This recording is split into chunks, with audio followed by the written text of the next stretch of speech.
Episode sebelumnya menceritakan bahwa Lily telah menerima pesan di ponselnya.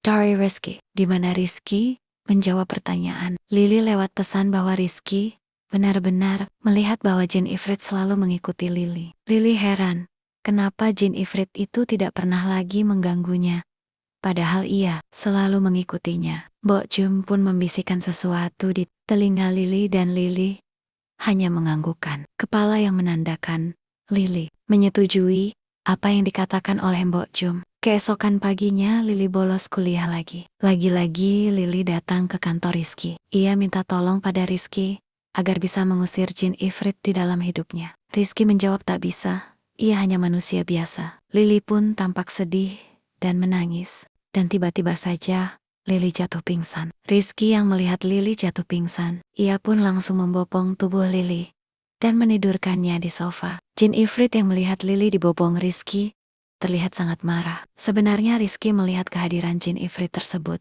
namun Rizky pura-pura tidak melihatnya. Rizky menelpon temannya yang profesinya seorang dokter untuk memeriksa kondisi Lily. Dan hasil dari pemeriksaan tersebut adalah Lily sedang hamil 2 bulan. Ketika Lily sudah sadar dari pingsannya, Rizky pun menceritakan kondisi Lily, bahwa dirinya tengah hamil 2 bulan. Lily sangat terkejut, dan dia baru ingat bahwa semenjak dia disetubui oleh Jin Ifrit, ia tak pernah menstruasi. Rizky mengatakan kepada Lily agar ia minta pertanggungjawaban kepada pria yang telah menghamilinya. Namun Lily menggelengkan kepalanya. Bahkan Lily mengatakan akan menggugurkan bayi yang ada di dalam kandungannya. Rizky melarangnya dan Rizky mengatakan bahwa bayi tersebut tidak bersalah. Namun Lily mengatakan bahwa dirinya tak mungkin merawat dan membesarkan anak Jin Ifrit. Mendengar pengakuan Lily, Rizky pun terkejut dan minta penjelasan kepada Lily. Dan Lily pun menceritakan kepada Rizky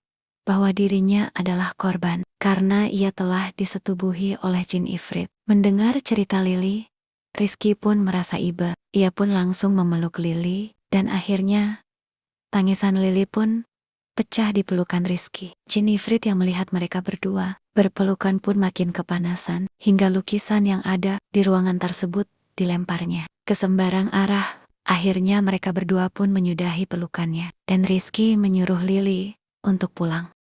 Setelah Lily pulang ke rumahnya, ia lalu mengurung dirinya di dalam kamar.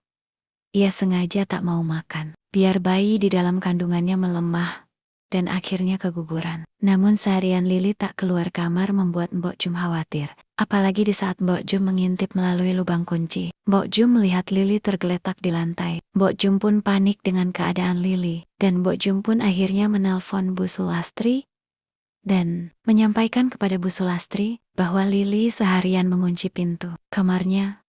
Dan sekarang keadaannya tergeletak di lantai dalam. Keadaan pingsan dan kunci kamarnya terkunci di dalam teleponnya. Bu Sulastri pun memerintahkan Mbok Jum untuk meminta tolong kepada Pak Sodik untuk mencongkel kamar Lily. Kemudian meminta Mbok Jum untuk memanggilkan dokter untuk memeriksa kondisi Lily. Sedangkan Bu Sulastri akan segera pulang untuk melihat kondisi Lily. Mbok Jum pun melaksanakan perintah Bu Sulastri. Ia pun meminta bantuan kepada Pak Sodik untuk mencongkel pintu kamar Lily. Dan Pak Sodik pun menjalankan perintah Mbok Jum. Ia pun mencongkel pintu kamar Lily. Setelah pintu terbuka, Pak Sodik dan Mbok Jum segera mengangkat tubuh Lily untuk ditidurkan di tempat tidur. Mbok Jum pun duduk di samping Lily sambil menunggu dokter yang akan datang memeriksa kondisi Lily. Tak lama kemudian seorang dokter wanita pun datang. Ia langsung dipersilahkan untuk memeriksa kondisi Lily. Dan dokter itu pun memeriksa kondisi Lily yang saat ini masih dalam keadaan pingsan. Saat dokter itu selesai memeriksa kondisi Lily, Bu Sulastri pun datang. Dan Bu Sulastri segera menghampiri dokter wanita tersebut untuk meminta penjelasan sebenarnya putrinya tersebut sakit apa. Dokter tersebut pun mengatakan bahwa Lily kini telah berbadan 2 dan usia kandungannya sudah 6 minggu. Mendengar pernyataan dokter tersebut, Bu Sulastri amatlah terkejut. Ia tak percaya bahwa putrinya kini telah berbadan 2.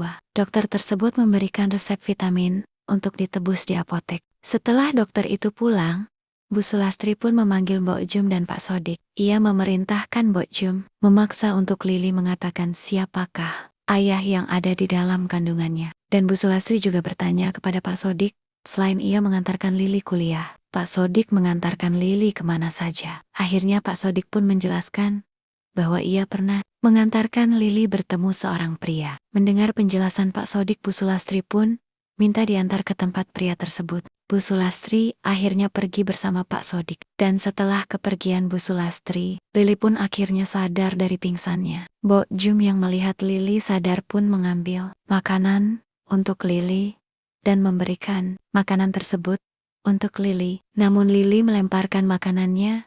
Ia tetap menolak untuk makan. Mbok Jum pun berusaha menenangkan Lili. Dan pelan-pelan Mbok Jum mempertanyakan siapakah ayah bayi dalam kandungannya. Lili pun tak kuasa mempertahankan air matanya. Sambil terisak, ia pun menceritakan kepada Mbok Jum bahwa dirinya telah disetubuhi berkali-kali oleh jin ifrit. Mbok Jum pun terkejut, antara percaya dan tidak, bahwa anak majikannya kini telah mengandung anak jin ifrit. Nah, bagaimana kisah Lili selanjutnya? Ikuti terus ceritanya di YouTube Rizavera_channel dengan judul Pemuas Nafsu Jin Ifrit, karya Rizafira.